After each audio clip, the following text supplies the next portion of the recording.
Scaling a business isn't all glossy headlines and overnight success. It's messy, it's tough, and it's full of lessons that no one warned you about. I'm Nikki Jupp, founder of Talent Gateway, and I've helped over 100 scale-ups to build the right team, enabling them to grow with confidence. This is Scaling Stories Unfiltered, where founders, CEOs, and scale-up leaders share what really happens behind the scenes. No fluff, no filler, just honest conversations to help you scale smarter. So let's get into it. Don't always have to hire someone that's done it before. And I think sometimes you can go, again, it's go for potential. And whether it's there's someone who's maybe not got the level of experience in their CV, but they're demonstrating the potential, whether it's identifying that potential within the organisation. The one myth is you get to a certain size, you get to a certain investment, you suddenly feel like you have to go out and completely pivot your recruitment strategy to then go after these certain technical skill sets and certain technical roles. Today, I'm excited to welcome Jaimie Stewart to the podcast, currently Chief of Staff at Newsflare, a scale-up in the media tech sector, focused on user-generated content. Having worked globally and within businesses of all sizes, I believe Jaimie has established himself as a true expert in building high-performing teams, fostering a fantastic culture and driving engagement from the teams he works with. Jaimie is a highly accomplished people leader with over a decade of experience at senior level.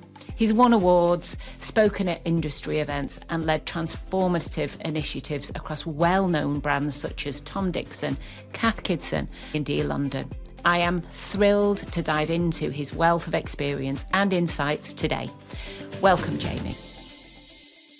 Thank you, Nikki. So let's get started. So, Jaimie, tell us about your journey to get where you are today. As I said, you're currently Chief of Staff, having started with Newsflare as their sort of Director of People. So what's changed? What made you want to join a scale-up in the first place? How's that journey been? Crikey, I fell into HR 20 odd years ago. I had to refresh myself on my CV to get to my life where I need to look back and remind myself of dates. So yeah, 2003, my first proper HR role, and I joined Monsoon Accessorize. And as I say, I'd been traveling, I'd done a degree in the history of film, art and visual media, didn't know what I wanted to do. Landed in HR via sort of a training, learning development role. And then I guess it was, I'd always sort of looked to go down the big organisation route. From Monsoon, I spent time at kind of Arcadia, which in those days was flying, and had some of the leading brands on the high street. But working for a group like Arcadia, I realised that you're trying to appease lots of different people, and yeah, there was a lot of bureaucracy in it, and a lot of kind of playing politics and keeping different brands happy. And just to launch, I remember we were trying to implement an appraisal process and trying to get Topshop to sign off on the same process as Miss Selfridge was always a bit of a challenge. I then got approached around about a role with Whistles, which was, at the time, it was a sort of a turnaround project. The Jane Shepton, who had been the CEO at Topshop, she'd gone across there with her management team. She'd been there for about 2 years, and they were looking to really leverage the brand, take it forward. And that was my first taste of the kind of scale up, turnaround world. And I really loved it. And I loved the fact that you get to roll your sleeves up, you get to play strategy on one side, you get to do the heavy lifting on the other, and you get the opportunity to try things that you don't often get in larger corporate environments. And then from there I was hooked, and I stayed in that smaller scale, startup turnaround businesses from then on. Excellent.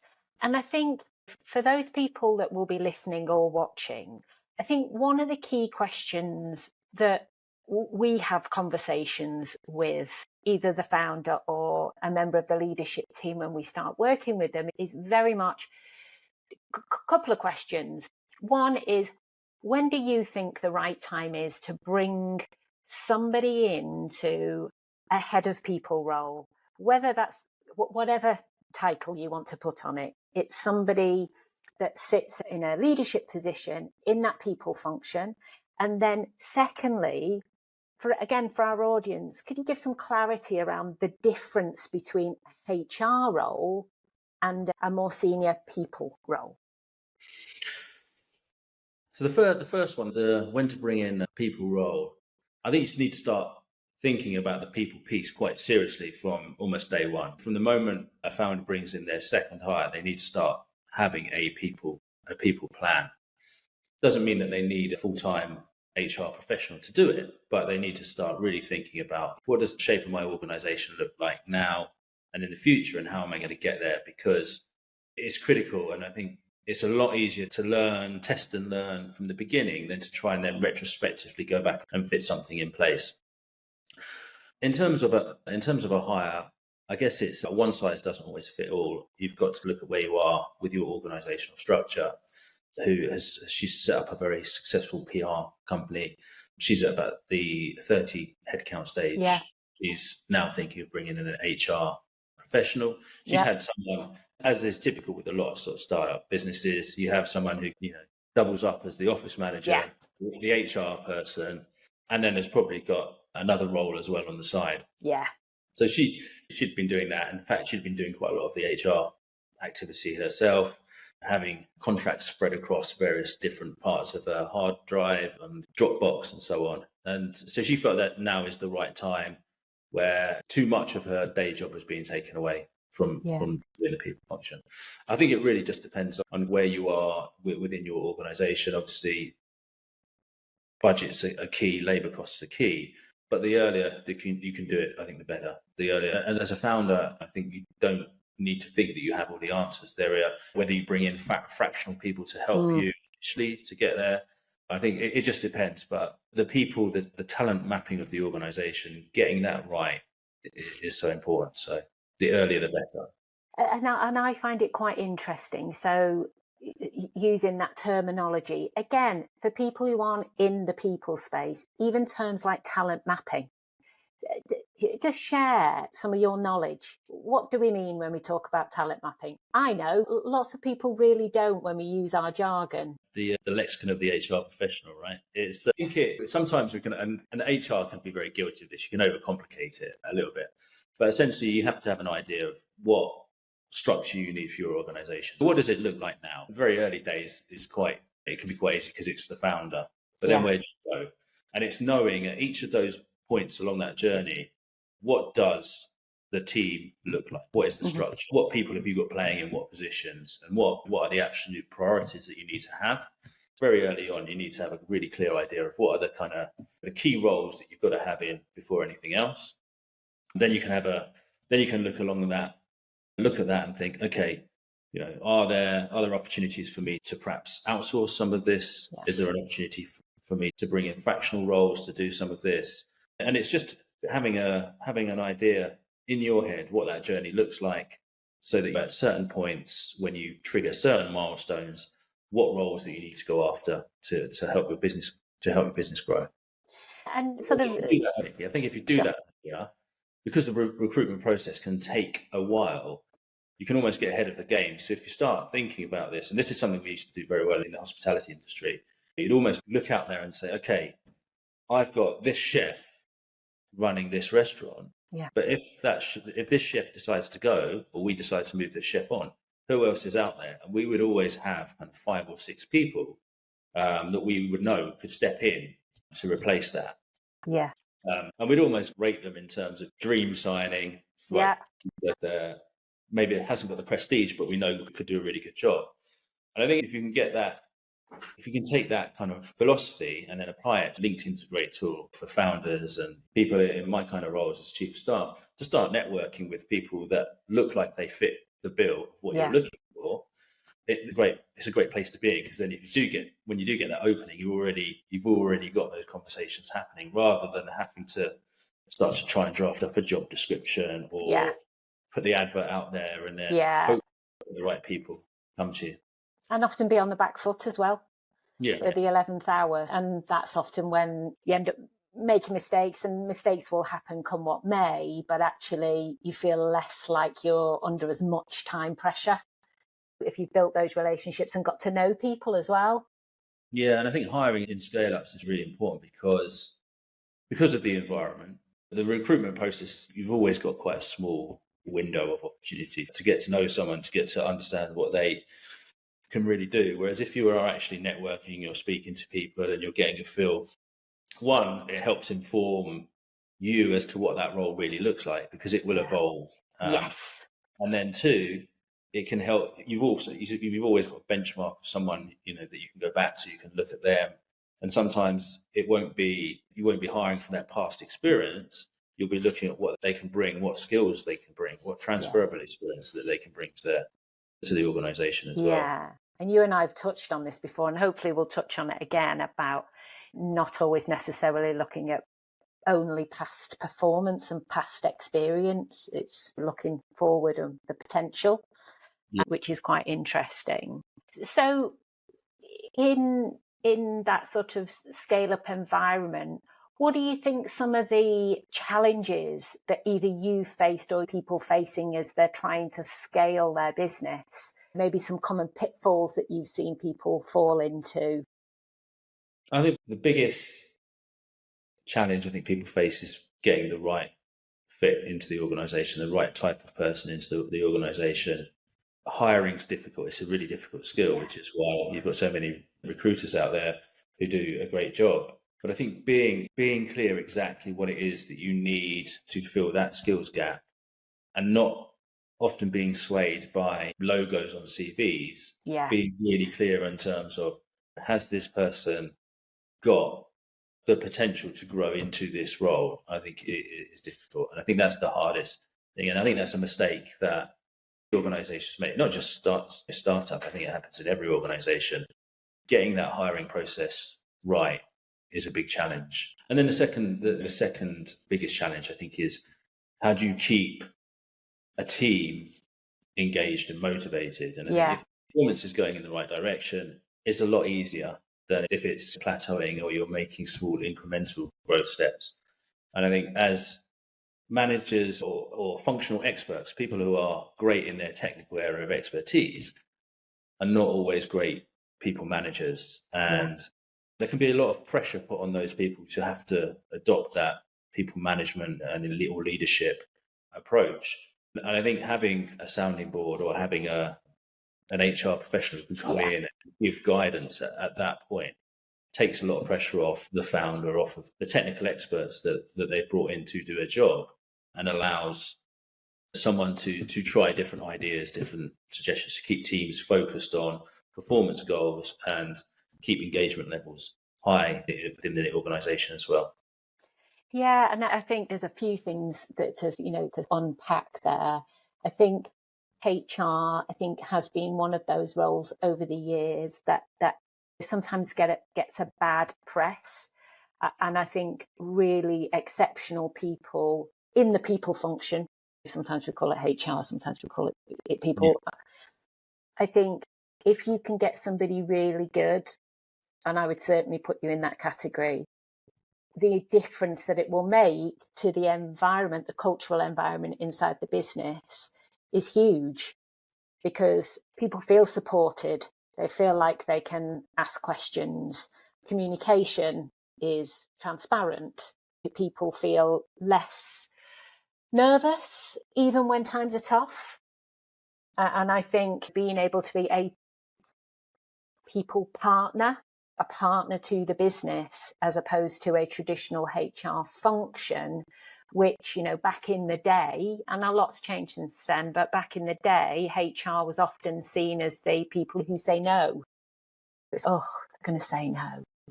What's your view on that? I think I've always put it kind of like transactional and transformational HR, right? So the transactional HR is the kind of the day-to-day, the policies, the procedures, the making sure the paperwork's done, the I's are dotted, the T's are crossed, you've got the right forms in place. I think that's important. HR administration is obviously important because there's legal compliance. Yeah. Unfortunately, there's a lot of software now that's taking away the need to focus so much on that.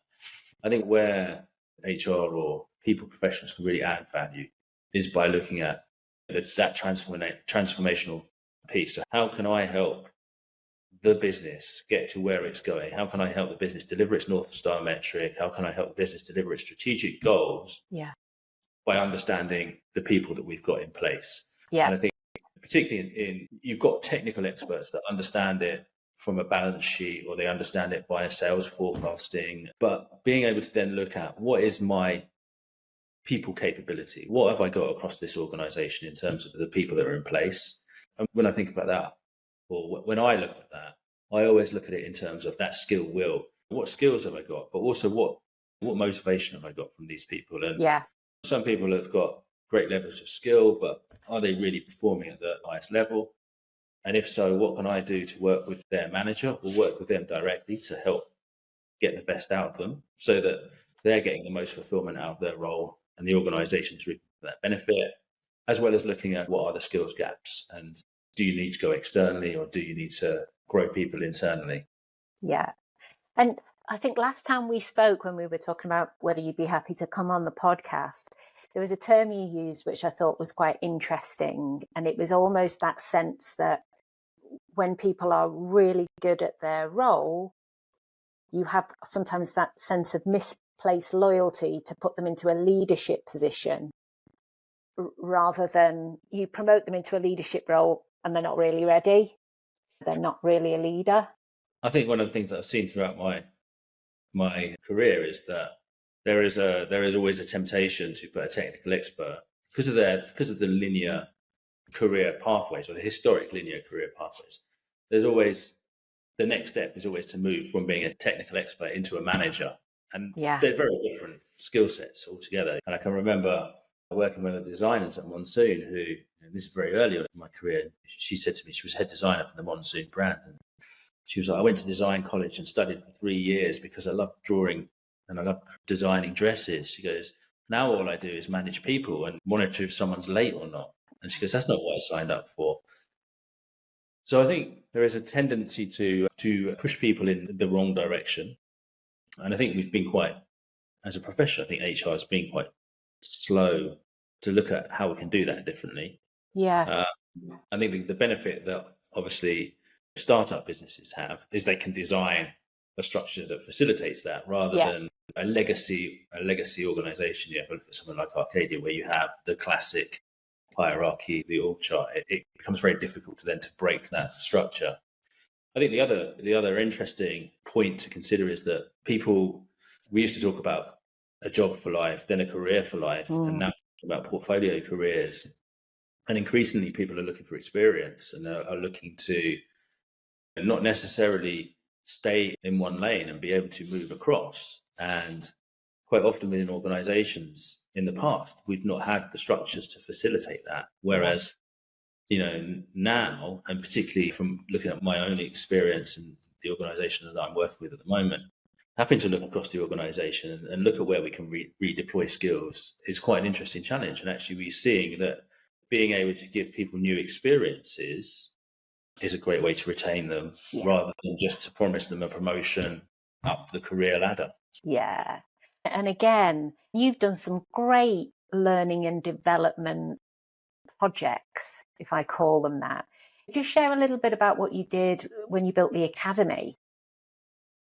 Yeah, I think my background's learning and development. I've been doing it for a long time. I think there's if I look back, one of the earliest courses, one of the programs I developed was when we were at Whistles, which was a leadership program, and looking at how we could get the retail managers and the head office managers to come together to work within the organization. And we did that. I think one of the things that were quite early on, I tried to implement was the sort of idea of experiential learning. So it was putting people into a situation where they would have to either work as individuals or work collectively to solve a problem. And it wasn't related to a technical skill, but there was transferable skills that you'd learned from doing that you could then apply back to the real world, or your day job, should I say. And I think in terms of when I try to design learning development programs, I always try to do it so that it's not learning by stealth, right? So by putting in a situation that isn't your day job, but you're getting those experiences. You've maybe done a pitch to the operational directors to get them to sign off for this project that you're working on. It's great. You've got the presentation skills, you've got the influencing skills that you can then take back into your day job. And You can do it formally. So when I was at D&D, it was a much more formal structured development programs, which aligned with national qualifications like the apprenticeship framework. Yeah. Or one in-house, as we did with sort of Tom Dixon, where we were doing it for emerging managers within the organisation. But I think getting out of the classroom, giving people experiences that they can live, they can breathe, that they can then come back and talk about with their peers is definitely the most effective way of development in my mind. Yeah, and you've also done some work with Good Work, and I'd like to talk a little bit about that, and also just sticking with this career piece, just delving in a little bit deeper around that sort of, again, a topic you and I spoke about before, which I think is really interesting, is almost having not a physical contractual relationship. I can't remember what terminology you used last time, but that sort of when you hire someone or they come into the business and you say, okay, so where does the business need to get you to? Where do you need to get to as an individual? And it's almost like a mutual promise to one another for a period of time. So it'd be good to know about the Good Work and also share a little bit about your thoughts on that piece.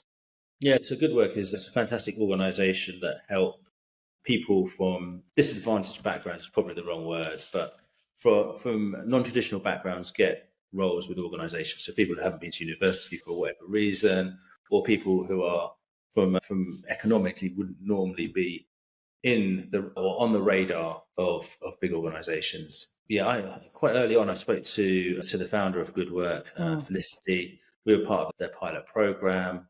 I think, again, back to the hospitality days, working, we used to do apprenticeship programs, and there's a lot of untapped talent within the UK who, for whatever reason, can't get into to certain organisations. They can't either get access to the roles. They don't know that they can apply for those roles. Yeah. For me, it's a bit of a no-brainer. So we partnered with Good Work.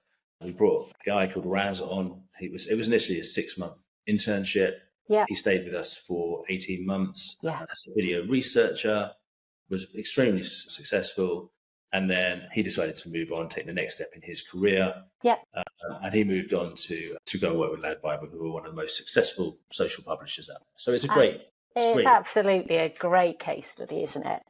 And I think it comes back to this idea of, I guess it's the changing shape of engagement, what happens in organisations. I think people, as I said earlier, the idea of a job for life or a career for life has gone. So when we look at how do we get the best out of the people, we need to understand what is it that they want within a certain space of time. And I think when we spoke before, I was talking to you about how I'd shifted my view on the appraisal process. And I think organisations spend too long looking back and evaluating what someone's done over 12 months, but not enough time looking forward and saying, this is what you're going to do over the next 12 months. And really understanding it from their point of view. What is it? I've talked about experience. What experience do they want to get over the next 12 months? How does that fit with their current role? And how does that fit with what the organisation needs from them? And I think if you can manage to align those three parts together, so if what they want to achieve matches what you need from them in their role, matches what the organisation needs from them, then that's the kind of winning ticket. And then I think the review stuff should happen much more frequently and not wait to the end of the appraisal cycle. It should be almost kind of weekly conversations around performance, what's happening now, and much more time focused on aligning those three things. Yeah, and I'm confident that the engagement statistics, the figures, if you approach it in that way, will be much higher. That regular dialogue, are you getting from the business what you need? And is the business getting what it needs from you? And you feel like it's a partnership rather than when a role comes up, defaulting to, we don't have these skills and capabilities inside the business at the moment, so we need to do an external hire.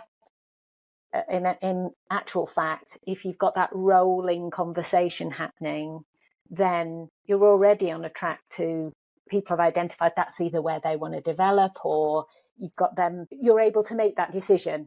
Do we accelerate that quicker internally, or do we have to go external? Because I've seen it many times where those kinds of conversations don't happen.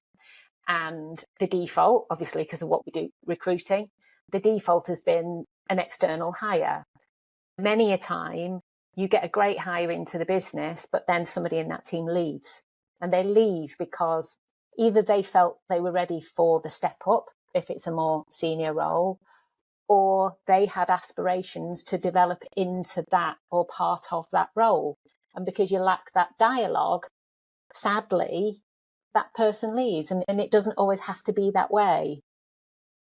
Yeah, I think the interesting, it's often easier for scale ups to be able to do that, because just by the sheer size, you can sit next to someone goes on holiday, you might have to cover for what they're doing. So then you can gain experience and sort of understanding of what happens. And then as an organization grows and the more formal organizational structures like defined teams or functions in place, it becomes a lot harder to then break outside of that kind of technical expertise.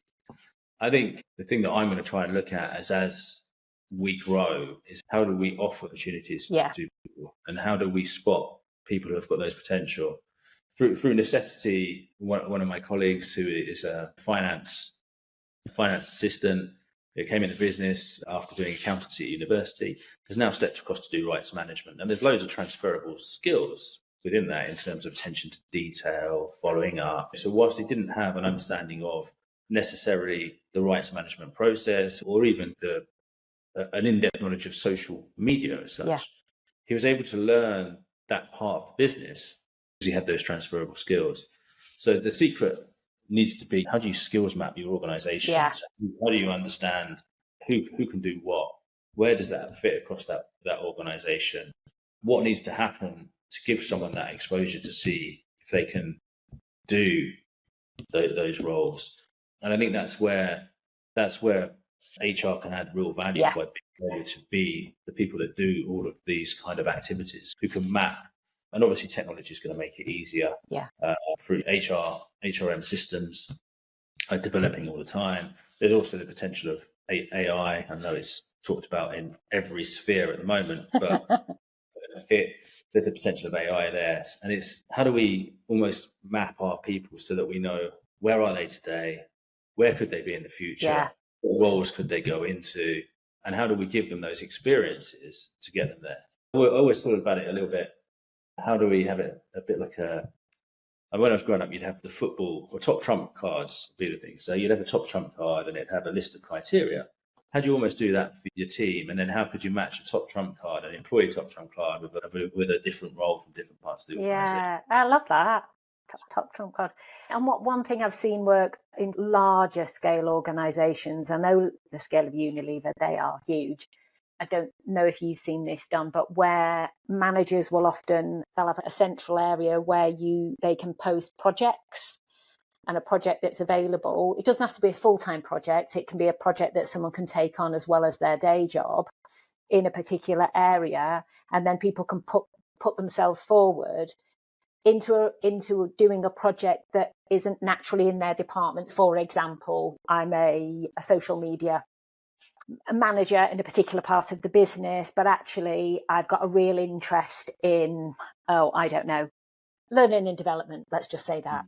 So in your area of the business, there's a small project that needs doing that you would post on that central portal, and that person can then put themselves forward so that they get to deliver something and stretch the skill set into an area that they want to develop. I know that can work incredibly well. Yeah, I think that there's quite a lot of software out there. There's sort of talent marketplace software, which is helping big organizations like Unilever to do this. On a much more smaller micro level. We operate OKR squads when we're looking at the business. So one of the areas I look after is video supply. We look at how do we get more original videos coming onto our platform. Yeah. And what I did is create a squad where we invite people from different parts of the organization to come in. Some will be directly involved with that area of the business. Some won't be. And it's a great way to cross-pollinate ideas, great way to then start testing out who has got a bit of have they got an eye for this? Yes. Ideas, are they reflecting or representing some good project management skills? This person may be a product manager of the future. So I think it's a great way to be able to take people out from their day job, drop them into a project environment and see what they can do. And this comes back to We were talking about earlier on the I guess the philosophy behind my approach to learning and development programs is that it's that experiential, creating that experiential element. So whether you do it through a learning and development program, whether you do it through an OKR squads within an organization, whether you have some of the most sophisticated talent software within a marketplace, such as like Unilever, you're still doing the same sort of. And I think in the scale-up environment, the OKR squad, that more practical, hands-on, we've got to make business impact quickly, is far more appropriate. And also, it's just an opportunity for people to step outside of their everyday reality and try something new and really learn about all the different functions and things that are happening across the business. Because even in a business that's got 30 people in it, you don't always get to find out. If you're brought in to just do a job, often you'll find people don't really know what other people are doing. And by having those squads, you really do get to understand how the business is working. Yeah. And you can see sometimes it just unlocks some really interesting skills or talent that people have got that you just don't notice. And I've got a recent example with working with one of my colleagues who had been doing some work for our studios, but he picked up within the squad some film and marketing role. We were running some test and learn sessions on what messaging resonates most with filmers out there as part of a marketing campaign to drive organic signups to the platform. Seeing him step away from that and then coming up with these ideas and then working with another colleague who was a video editor, but actually then designed the assets that we could use for the static as well as video messaging. It's quite nice to see that. And you can see those people engaging with that project as well and feeling like they're learning and adding something. Yeah, and that spark, you see the light come on, don't you? They're really interested in that. And sometimes because it's not their area of expertise, they're not confined to the traditional, it has to be done this way or this approach. And particularly for sort of startups, that can generate some quite exciting ideas. And we very much this sort of test and learn methodology. So even if it goes wrong, if we can learn from something and iterate on it or try it again differently, it doesn't matter. And it's that challenge. We're all motivated to achieve the same thing, and that's a result for the business. And I think if people are feeling a degree, definitely, if people feel that they are themselves being successful alongside adding something to that business, that is a massive driver of engagement for me. I think that certainly, I think that having the employee assistance programs, having the nice healthcare packages, I think they're all great and they have a place. But to really drive that kind of engagement, I think it's seeing people feeling their own personal success, feeling their own personal achievements by doing something. I think that's a very powerful tool. It's not one that's often talked about when you talk about engagement and when you go through the engagement plans. I think we talked about it a long time ago. The engagement hierarchy, which is aligned with Maslow's hierarchy of needs, and I think actualization exactly those kind of things where you're emotionally engaged in something, you feel fulfilled. This matters. I am making a difference. I am moving forward. I've got momentum. And feeling like they're learning stuff about themselves as well, in terms of when that light bulb does come on and providing that opportunity for them. Yeah. So we talked about early stage careers. We touched on a little bit earlier that mistake that is often made when we get dazzled by CVs that have got big brands on them.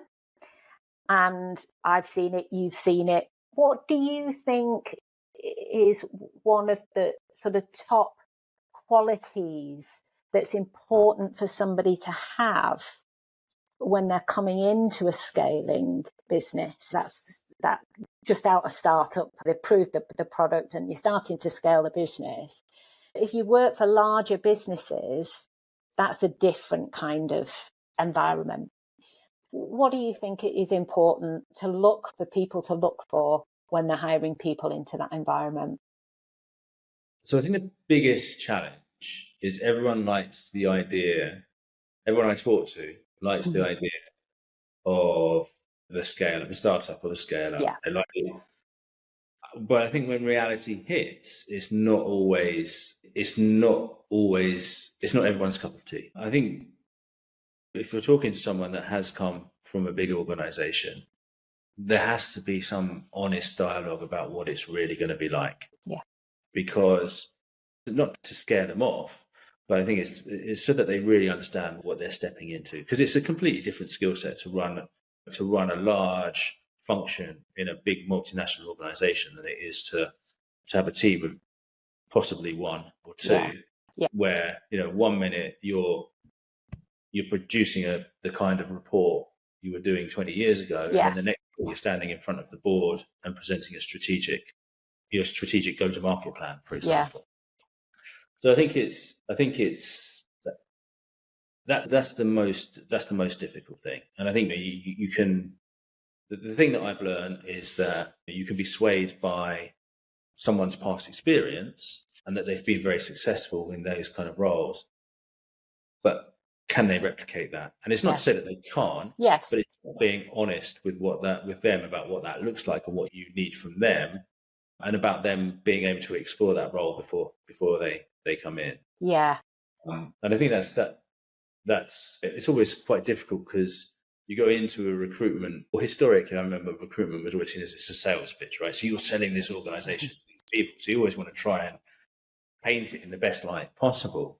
But sometimes I think it's better to paint it in warts and all, I call it. I say, come on, we've got to do it warts and all. Yeah, of course you want to sell the vision. Of course you want to, because if you're joining a scale-up business, you're hiring externally because the business is growing and it wants to scale further. But you're going to be on a journey, and it's mucky and it's scrappy and it's all those things. But hopefully you're part of the exciting journey. And then I think you need to look for kind of an energy that fits with the organisation. I don't know if there's such thing as the right fit. You get talked a lot about hiring in the past around fit, but I think your danger of kind of there's a danger of unconscious bias taking over and recruiting people because they remind you of you, or they remind you of someone you work with. I think being able to try and truly assess what they can bring to the organisation, what their potential is, I think that's the secret. And whether you do that through kind of some forms of activity, as well as the traditional interview, so that you get to see them and what they can do and what they can bring. Yeah. And I think that fit piece, and I think sometimes it's a language, that sort of the culture fit piece. I think one thing that's really important and sometimes difficult to do is to try and explain as best you can what the environment's actually like. Is it really structured? How do people get recognised? How do they get rewarded? How do people interact with each other? And sometimes that's difficult to articulate. And I think that's certainly what I mean when I say cultural alignment. It's very much about understanding the environment that you're going to go in and whether you're going to be able to thrive in that environment. Yeah, I think it's about, for that, I think there are two sides. One is for the individual being clear that this is the warts and all. Will they be able to bring their best self to the role? And then on the flip side, I think, and this, I can always remember this working with one of the chefs. And he's like, I don't care what restaurant they've worked in. I don't care what their background is, as long as they're not a dick. He goes, and that's it. And I think that's sometimes we can get a little bit too hung up, whereas sometimes it's about, right, it doesn't matter where this person's from. They can do the job. Yeah. Let's give them a go. Yeah. Yeah. I think cultures are sometimes an overused word, and I always think of it as a little bit like jelly. You can't quite explain it, but you've got to try and do your best to say, what's it like? What are the people like that work there? And for me, it's very much about trying to explain it in plain English. Yeah. Very straightforward. This is what you're going to get. Not quite a like it or lump it, but it's being quite straight. Yeah, definitely. And then I think from the organisation, it's about understanding what you want from that person as well. And sometimes going for that cookie cutter, someone who can come in and just they'll fit in, sometimes you've got to shake it up a little bit. And sometimes bringing someone in who is a bit more outspoken or has got a little bit more ideas, as long as they're not going to upset anyone and they deliver those messages in the right way, it can have a really positive impact as well. Yeah. So what about you? What about, let's think about on a personal growth perspective, what sort of changed in your sort of journey? You're now in, I guess, a chief of staff role. How has that evolved from a learning and development, then a head of people role? And how do you see that journey? How's your person? What have you learned? Yeah, I think, as I said, I started off in learning development. I moved into kind of HR as an HR business partner role as I did my CIPD qualification. I realized that things like you're doing a disciplinary and writing a policy didn't really float my boat. So I went back to L&D. I really liked helping people grow, helping people get better at what they're doing. And that was my driver, my personal motivator, helping people become the best versions of themselves as they could. I then found that I was slowly moving closer towards what would be called this kind of people role rather than HR role, where it's much more about transformational. And that's where I went then back into this sort of generalist space as a people director. I'm now probably HR people take up about 20% of my time. Yeah. And 80% of my time is in an operational role, looking at video supply.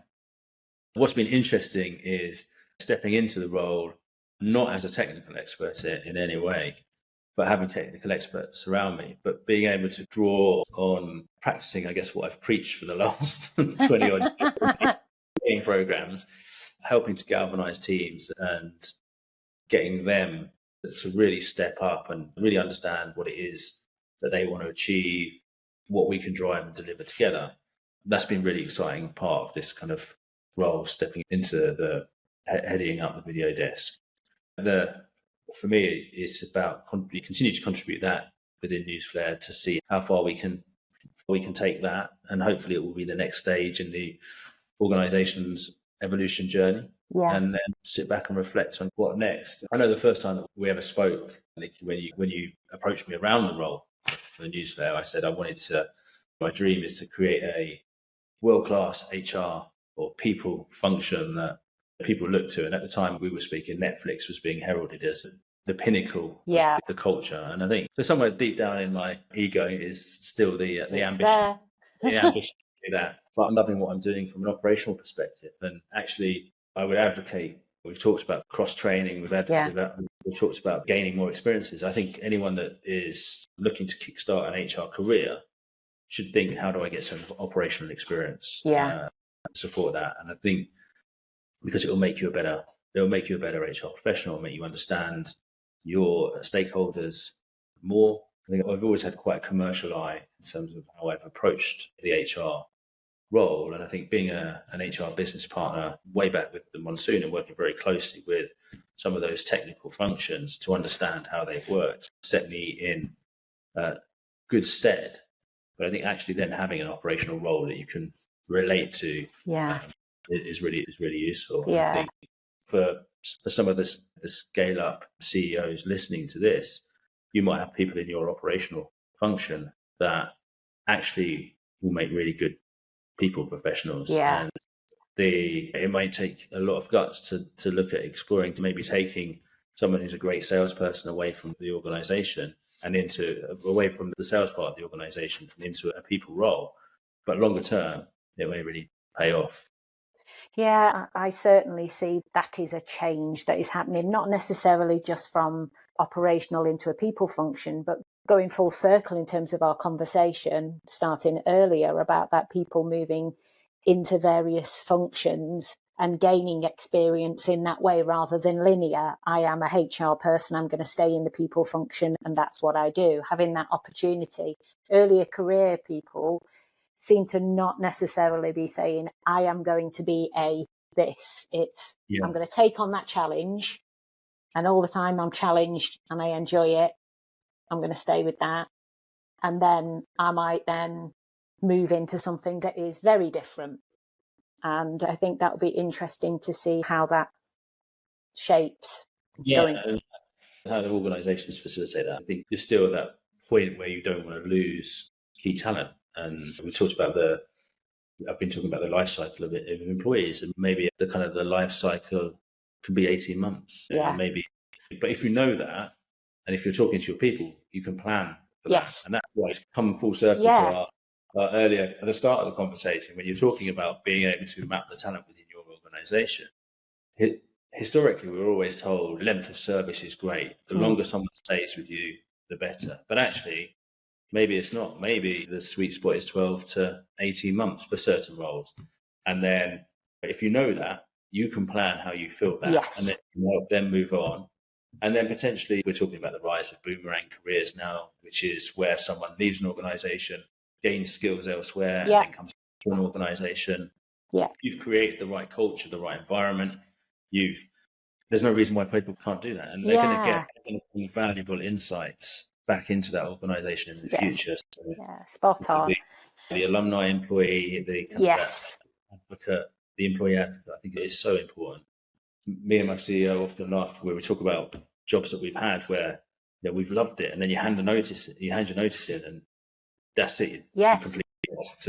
Which is crazy. All from a commercial perspective, and particularly in a scale-up environment where you haven't got the next level up and the next level up and the next level up. If that's where someone wants to go, you need a happy leaver. If you can't help with that next move, then if you're taking a strategic approach, which is, what we're talking about here, everyone's a winner. You manage the leave, they come back if they want to in a few years' time. In 18 months, 24 months' time, they might have got the necessary experience, and then you might have a vacancy for them that they can step back into. And they bring ideas from other organisations, which is only a good thing, but they come already knowing what your organisation's about. So I think these are all really exciting changes that are happening in the labour market. And me personally, as a people professional, it's like, how do we embrace this and how do we maximise these different opportunities? But again, it means you have to rethink what your traditional view of an organisation is. Yeah.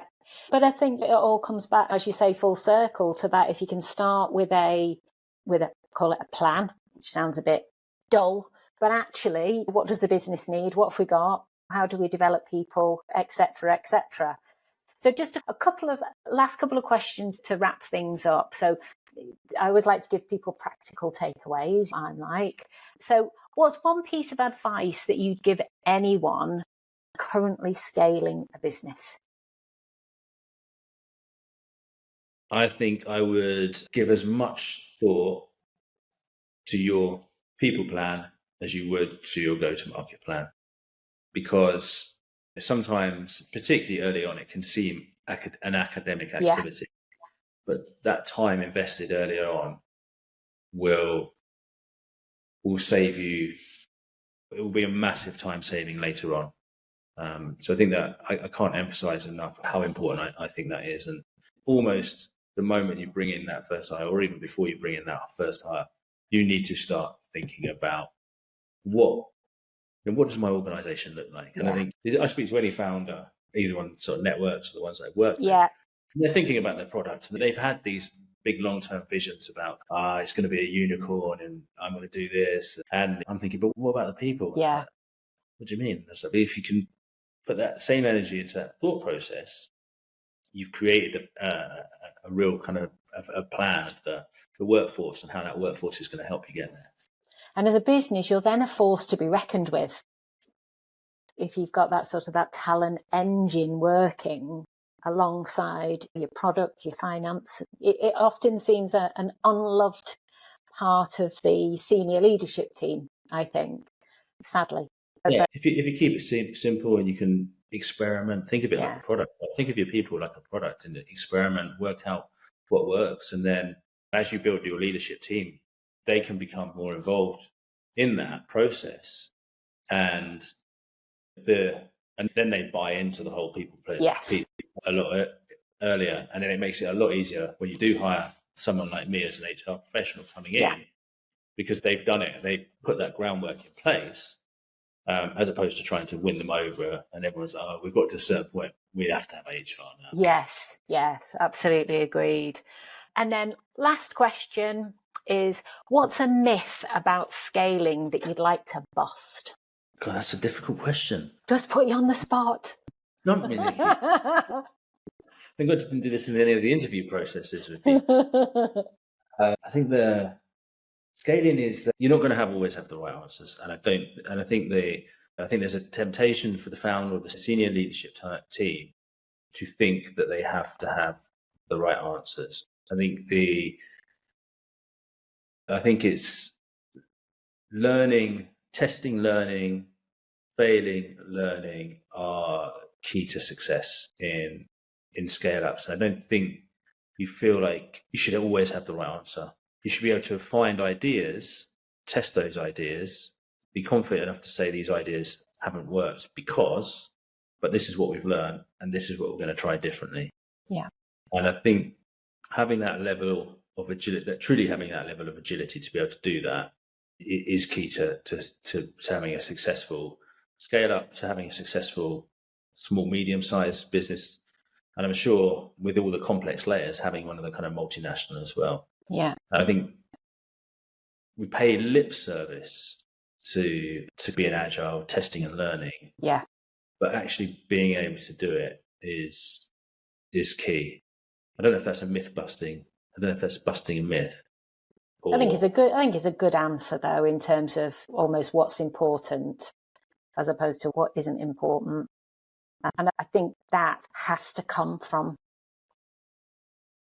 either the founder, the leader, the CEO, or at least the first few people in the business, that mentality of not just saying, we allow our teams to fail and learn from that failure. Over the years, I've seen that spoken about many times, but the reality is very different. So that's one of those almost values that people write on a wall, and the reality is different. And certainly John at Newsflare was always clear that that is a reality. Yeah, definitely.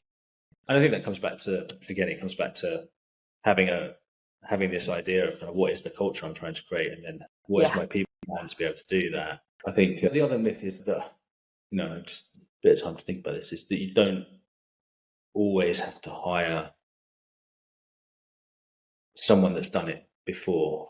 And I think sometimes you can go for potential, and whether it's someone who's maybe not got the level of experience in their CV, but they're demonstrating the potential, whether it's identifying that potential within the organization. I think the one myth is you get to a certain size, you get to a certain investment, you suddenly feel like you have to go out and, you almost completely pivot your recruitment strategy to then go after these certain technical skill sets and certain technical roles.